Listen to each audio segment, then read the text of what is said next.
Бұл Бахашак онлайн өзге тілдің бәрін біл, өз тіліңді құрметте.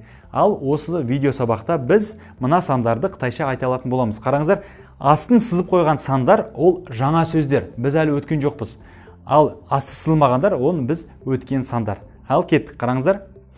11 саны қалай айтылады? 11 деген иероглифтерді айтсаңыз, жеткілікті 11 болып шыға келеді.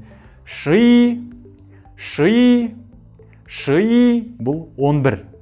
12. Шар, 13. Шысан, шысы, шыу деп қоса бересіздер болды. Ал келесі. Қараңыздар, 20 саны. Аршы,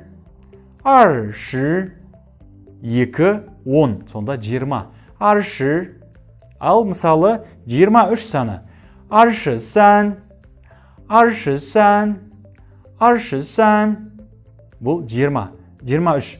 Ал 21. Аршы-и, аршы-ар, аршы-сан, аршы-сы деп қоса бересіз болды. Ал келесі. Мысалы 58. Ушырба, бұл 58. Мысалы 60. Люші, 70. Чиші, түсінікті ғой. Башы, жүші деп 80-90 деп айта бересіз. Одан кейінгі бір санды қоясыз алсаңыз, ол үстіп осылай айтылады. Өте оңай. Түсінікті ғой. 68, 78, 48, қандай сан болмасын. Ал енді қараңыздар. Бұл енді жаңа сөз. 100 дегенді білдіреді. 100. Ибай. 100. Әрине 100 деп жазылып тұр қытайша. Біз 100 деп айтсақ болады қазақ тілінде, бірақ қытайша ибай деп айту керек. Сол кезде ғана түсінікті болады, бұл 100 екені. Ибай, 100. Сонда ибай, бірінші тон, үшінші тон. Ибай, 100. Енді қараңыздар. Мысалы, 113 деген санды қалай айтамыз? Ибай, 100.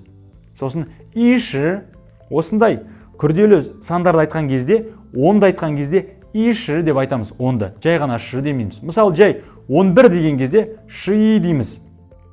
Ал алдында 100-дік болатын болса, онда ибай, иші деп айтасыздар.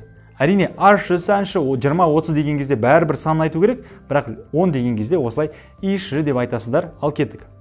Ибай, иші, сан, 113. Мысалы, 333.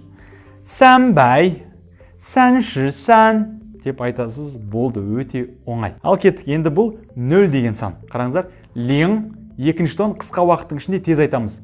Лең, 0, лең. Енді бұны қай жерде қолданамыз? Қараңыздар, 104 деп айтқан кезде ортасында 0 саны тұратын болса, онда 0-ді айту керек міндетті түрде. 10-дығы болмаса. Мысалы, убай, 500, леңсі, 04 деп айту керек қытайша былай айтқан кезде. Түсінікті ма? Жай, әрине біз 504 дейміз. Ал бұл жақта леңсі деп айту керек. 0-ді айту керек. Убай леңсі.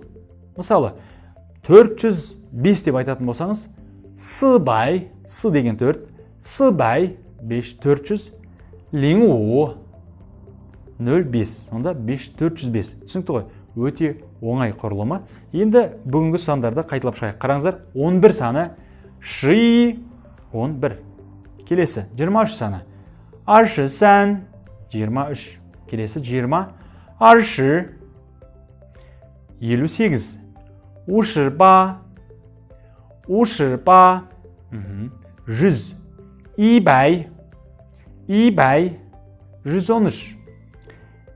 Ибай, иші, сан. 113. Ал 0 саны. Лең. Енді 504. Убай леңсі.